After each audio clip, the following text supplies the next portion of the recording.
Hi everyone, welcome back to JP WHU TV. It's nice to see you. I hope you're keeping well and having a good week and a good start to the end of your week as well, for that matter. And I hope you've been enjoying some of the relatively nice warm weather we've been having this week.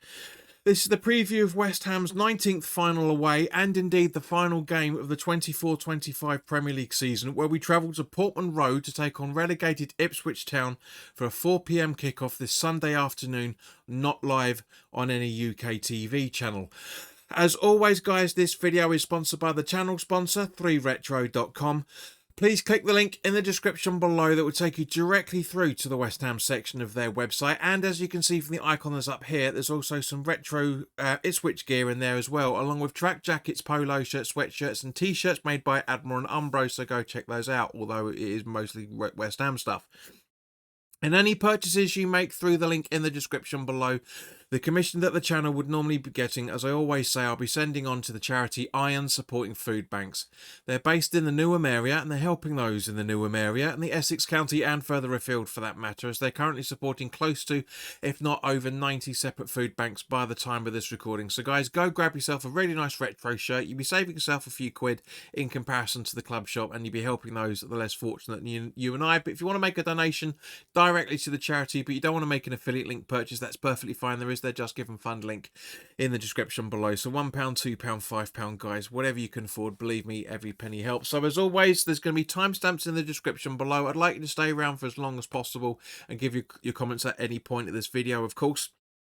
But if you've only got a short period of time and then you want to listen to certain sections, then by all means, please do feel free to jump around. For those that have been subscribing to the channel over the last couple of weeks, thank you very, very much for your support. We're 3,200 and something now. It's ridiculous, and I love you all for doing it. I really genuinely do. But yeah, as I say, so basically there's going to be loads of information coming up for you within this preview, and of course we'll be doing the live watch along on Sunday afternoon as well, for that matter. But before I go into the rest of the video and talking about the officials, I do want to say that I do genuinely feel really sorry for Ipswich.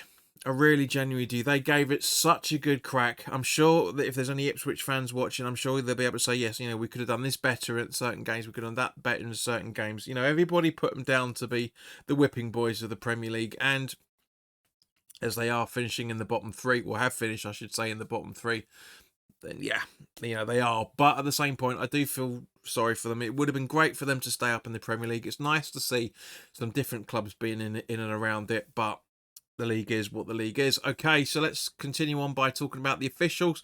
The referee for this game is Tim Robinson. His assistants are Mark Scholes and Steve Meredith. The fourth official is Sam Allison.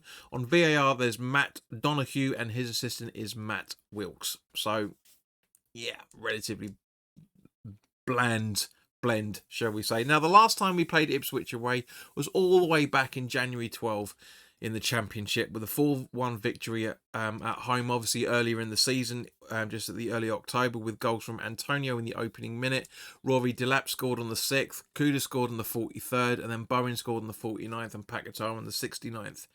So, yeah, there's obviously, we can't talk about the last 6 because it's just completely irrelevant. I mean, even with Graham Potter, his record of Ipswich again is down in the Championship with Swansea, if I remember correctly, so it's not really relevant. But as I hinted at earlier, Ipswich are 19th in the table after 37 games, winning 4, drawing 10, losing 23, scoring 35, but conceding 79 on a minus 44 goal difference on 22 points.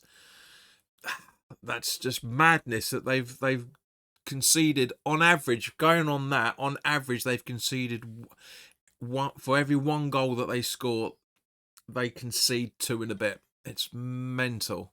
It really, really is mental. Now, footystats.com home table shows that Ipswich are also 19th with 1 win, 4 draws and 13 losses, scoring 13 and conceding 41 goals at home, a minus 28 goal difference. That's absolutely bonkers. Mental. Absolutely mental.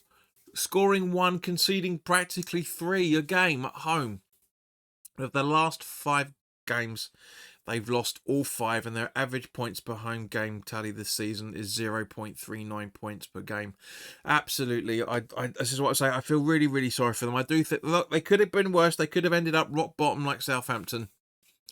But I'm hoping a lot of the Ipswich fans have got a lot of pleasure out of being in the Premier League, seeing what the league's like, and I hope they come back in the next couple of seasons. I generally hope that they do, as I said, because it'd be nice to have more players, more different teams in the Premier League than just the stereotypical 15, 16 we get every year. Do you know what I mean?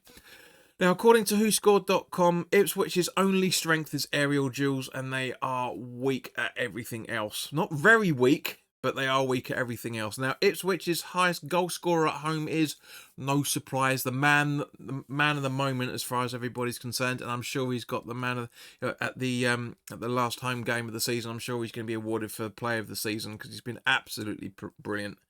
Is Liam Delap with 6 goals and 1 assist. You know, the little voice in the back. This is how old I am, unfortunately, guys. The little voice in the back of my head would keep saying Rory Delap, his old man who used to play for Stoke. But yeah, 6 goals and 1 assist at home in the Premier League for Ipswich. Unbelievable stats. Really, really is quality from that point of view. And their highest assister at home is Jack Clark with 3 assists, with Dara O'Shea close behind him with 2 assists, who is also their highest aerial duel winner with an average aerial duels won of 3.4 per game, with Greaves very close behind him on second with an average 3.2 aerial duels won per game. Now, looking at Ipswich injuries, Burns is out until the new year with ACL surgery recovery. Murich, I think you pronounce it, is out until the end of July from shoulder surgery, I think it is. It's not 100%, but it looks like he has had it. Philogene Bidace is out until the middle of June with an MCL injury, so metatarsal cruciate ligament, whatever it is. Yeah. Former Hammerlone Calvin Phillips is out until early June with a calf injury. Ogbean is out too until early June with recovery from Achilles tear surgery. And Burgess and Townsend are being assessed with their respective thigh injuries. And also Shimodic is also being, Zimux, I think you pronounce, I can never remember how you pronounced it. He also is being assessed for an ankle injury. No wonder. They've been absolutely shocking the last week. 8 injuries, man. It's mental. It really, genuinely is. Now, okay, so let's turn over to West Ham. Apologies to everybody in relation to the Forest loss full-time thoughts video. It was recorded pretty late, as you can notice. So I would had a few with my mates.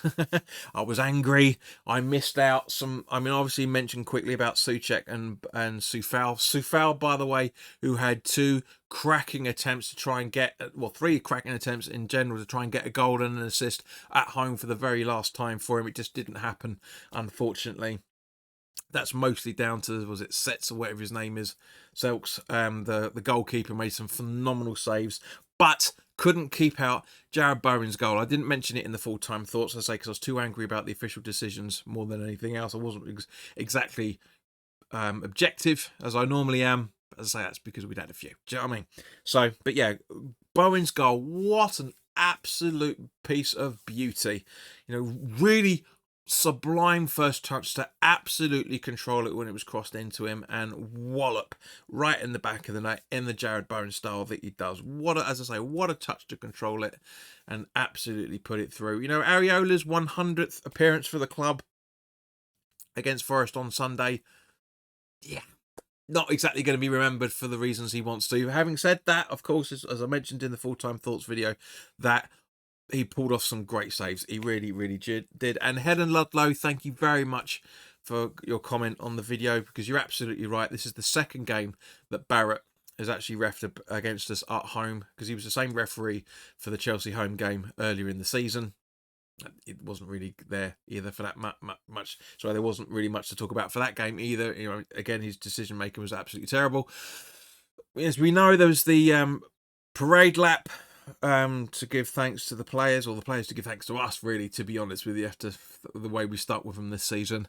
But one thing that really irked me, and I don't think I mentioned it in the full-time thoughts video, was Danny Ings not being there. No class whatsoever. Even if you're not going to be in the squad, just turn up for the last home game before you fuck off with an extra 125 grand sitting in your fucking back pocket. Do you know what I mean? It's honestly just really wound me up when that he wasn't there. I mean, even what's his name? You know, the guy that does the Ironcast podcast. Oh, by the way, guys, go check it out. Ollie Scarves is on there, and it's quite a good one. It really is quite a good one to listen to. But yeah, even him, saying over the mic that three of the four Levies are coming out to say goodbye. I was like, you fucking cunt! What a cunt Danny Ings is for not being there. I've tried to all season. Yeah, all season I've tried to defend him, saying his agent did really well. I thought things didn't take everything that he could have, but to not turn up, fuck off, Danny Ings. Seriously, fuck off. Go away from the Premier League. Go away from British football in general. Just fuck off out of it. It's not a player that we should have had in the first place because he's got no loyalty whatsoever. Doesn't give a shit. Doesn't give a shit. Looks like he gave a shit on the pitch, but actions speak more than attempts. Do you know what I mean? But also, just before we wrap this up to talk about the starting 11, guys, it looks like Antonio has been offered but has rejected a short-term, possibly pay-as-you-play deal. Now, this is the thing. I'm not sure how I feel about this. We kind of knew it was coming, to a degree. We kind of knew it was coming. But at the same point, where else is he going to get any sort of contract, genuinely? If he goes, he goes. If he stays, he stays. If he goes, he goes. You know? It's just, honestly, it's ridiculous. But last question I want to ask you before we talk about the starting 11. Can we finish 14th? Can we get a victory against Ipswich? And the reason why I'm asking is obviously because we're still all umming and ahhing about what's happened over the last few weeks. But at the same point, Spurs play Brighton at home and Man U take on Villa at the same time that we play, right, on Sunday. So I'm sure when we do the watch along, Brain's going to be in there giving his score updates for the Spurs game. And, I'll try and keep an eye out on what's going on in Man United. Can we finish above those two? Can we? If we get all 3 points, there's a very, very good chance that we will. So, guys, put your comments in the comment section below. Let me know your thoughts on that. And if so, if you think we can do it, let us know your score predictions as well. If you can't make the, I mean, obviously, once we do this watch along and the team sheets are announced, people's score predictions change, of course. But if you guys are watching this before the game, then by all means, please do put your score predictions in the comments section below. But as always, let's turn to the starting 11. And guys, I'm not making any changes because I haven't done for the last 2 or 3 weeks. Because I know a lot of people are going to go, JP Ariella doesn't deserve to start. It's Fabianski's last every game, blah, blah, blah. Bollocks to sentiment. Bollocks to sentiment. I get it. I understand the reasons why, but bollocks to sentiment.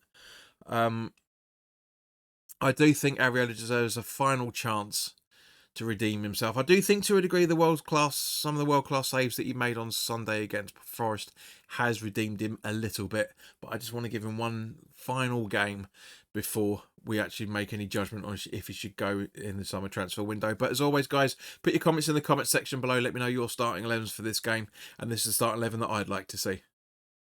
Areola in goal, with a back four of Wan-Bissaka, Todibo, Kilman and Skulls.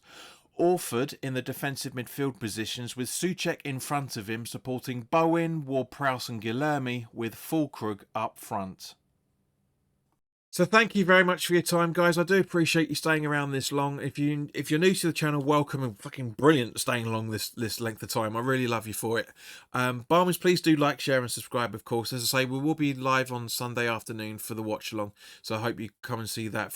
It's going to be around about quarter to 10 to 4. You'll see when I put the details up over the weekend. But in the meantime, guys, have a fantastic weekend. Thank fuck we're 90 minutes away from the end of the season. And that's it. Boom, done.